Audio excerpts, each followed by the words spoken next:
Hello there, people of the internet. How's everyone doing today? I'm doing alright, thanks for asking. This here is going to be kind of a quickie video. I just want to kind of show off one of my new toys that I got. Originally, whenever I got this, it was, I got it because it was cheap. I've been wanting a 308 rifle for quite some time. Originally, I was going to go with the Thompson Center 308 simply because it had the threaded barrel, so I was going to throw some sort of muzzle compensator on it, but with the price that I got this particular rifle at, and the convenience of getting it, I figured to myself I'd go ahead and just get this one. I still might at some point get the Thompson Center, but this right here is just a Savage Axis 308. Nothing real special about it. Got the polymer receiver and whatnot. Magazine only holds 4 rounds as opposed to the Thompson Center's 5, but this right here could potentially hold one extra one in the magazine. I hear a rooster going off over there, so ignore the cock in the video. But I went down to my local gun store and I saw this on the wall and they were having a red tag sailing. I walked out with this thing, 300 bucks out the door. So just getting something like this shipped into the gun store from one of the online retailers would cost me more than that. So the convenience of having this, pretty much the ease of just walking into the gun store, seeing it there at that price is the reason why I decided to pick this thing up. Now, originally I had just a cheapo Weaver scope mount that I had laying around for quite some time that I threw onto this rifle, but unfortunately the bolt didn't clear the scope because the scope mount was too low to the action. So actually what I ended up doing was I went online and I ordered some pretty cool stuff to deck this rifle out with. So there will be a part 2 to this, but the part 2 is going to have more ammunition. I am going to go ahead and fire this thing only because I used to have a Savage 30-06 and people would yell at me because I didn't put any sights on it. And I can understand that if you want to make shots out to any significant range, you're going to want sights on your rifle. But typically I only shoot at about 50 yards, so a sightless rifle should still work for that. And I'm going to go ahead and show that off. Now there's a couple of downsides about this rifle. One thing, the stock, super cheap. I'm a fan of wood stock rifles myself. That's one of the reasons why I love military surplus so much. But it's a really cheap gun. The bolt on this thing, not great, not all that smooth, but it does work. Obviously it's a Mauser style action if you're familiar with these rifles. Magazine, I cannot load it from the top of the rifle like I oh so love to do with bolt action. I have to remove the magazine, load it separately, and then cram it back into the gun, which I absolutely hate. And the removing system of this magazine absolutely sucks. There's just a little plastic tab on the side. I definitely prefer magazine releases that aren't built in to the magazine. Now one thing I really dislike about this gun is if there's any pressure on the bottom of this magazine, then it won't let me close the bolt. The bottom of the top of the magazine here, the feed lips actually catch onto the bolt and I can't close it. So it's a cheap rifle, it has cheap rifle problems, but like I said, for the price I paid on this, I'm not disappointed. I've shot this quite a few times. I was trying to zero in that scope on that crappy scope mount, but I just couldn't do it because that bolt kept hitting the scope and I couldn't get a proper zero. So I can tell you right now that this heavy rubber butt plate on this thing greatly helps with recoil. Alright, besides that, I just have this cheapo strap on this thing. Honestly, I'm not sure where this strap came from. I think it might be a guitar strap actually. I'm not certain, but it fit into the loops of this rifle very nicely, and hey, it works as a cheap hunting strap, and it's something I already had, which is kind of what I wanted to go for this build. I wanted to use stuff I already had, but what I already had didn't work. So now I am getting really cool stuff to throw onto this gun, but I'm still going to keep it cheap. I want to keep this a nice budget build, but still get a lot of cool stuff onto it. And at some point I might just thread the muzzle on this thing, thread the barrel, just because it would be really cool. Alright, I promise I'm done rambling.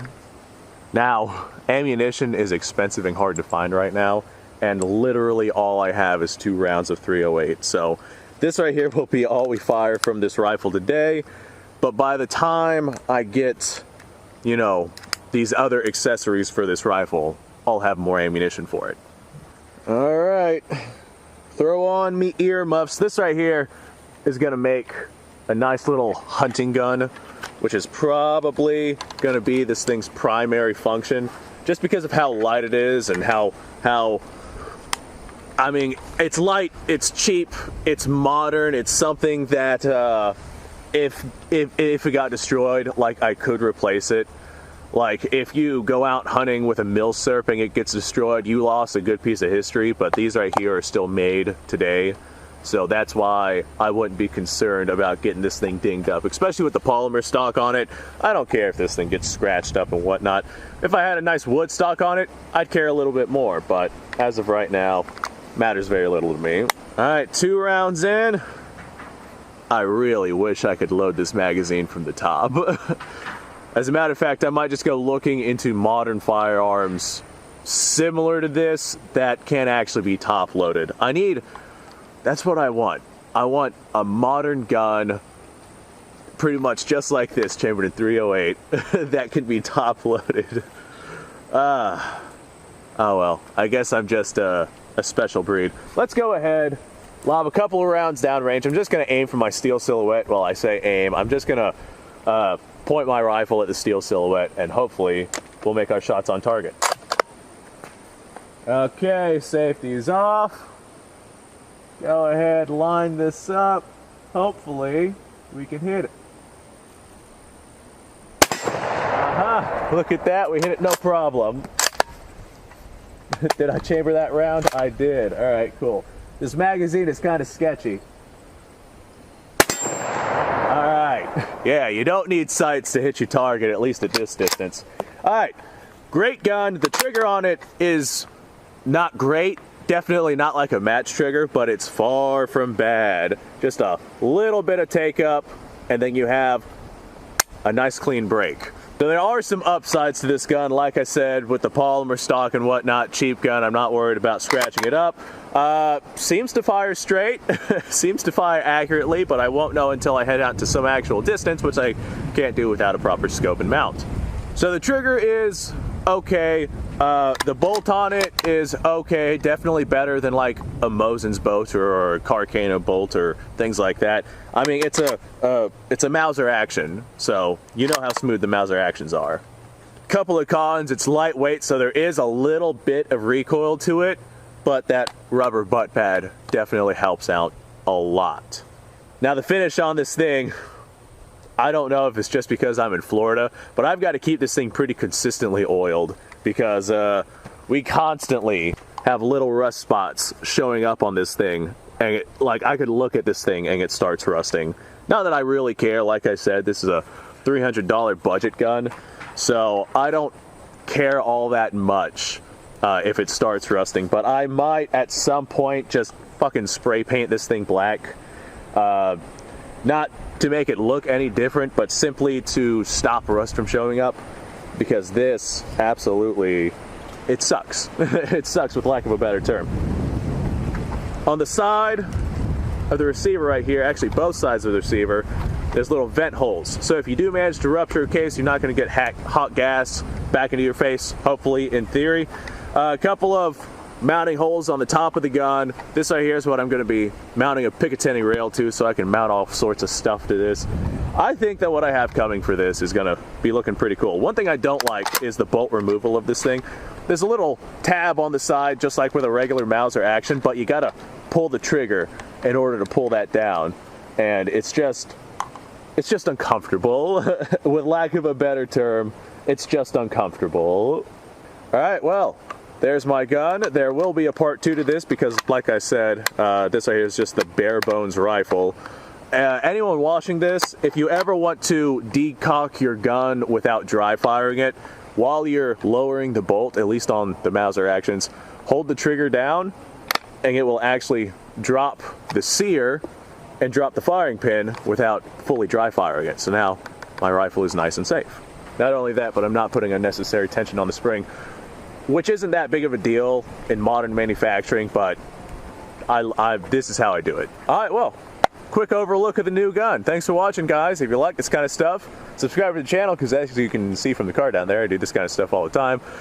If you like the video, do me a solid. Actually like the video. Check out the description. You're going to find a bunch of links to social medias, Discords, Patreon, second channel where I get drunk and play video games. It's a great time. Okay, well now I have to figure out what I'm going to do next. I got plenty of ammo, but not many ideas. So I'm going to go come up with some ideas. Thanks for watching, guys. You guys go off. Have a fantastic day.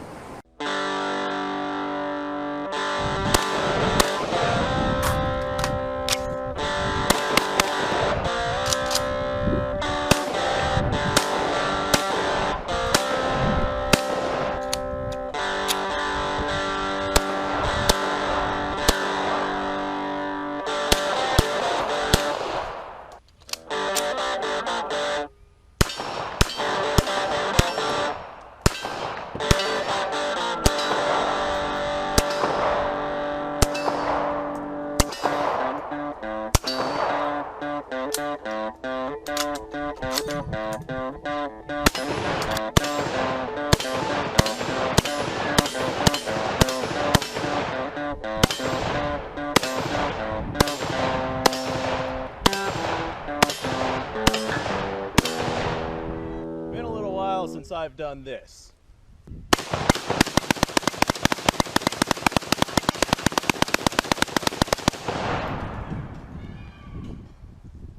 Bonnie and Clyde be damned. The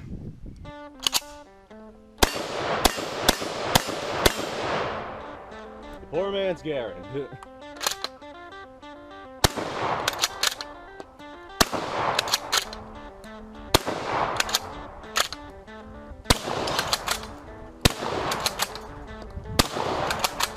It's a shame that bolt-action shotguns aren't more mainstream.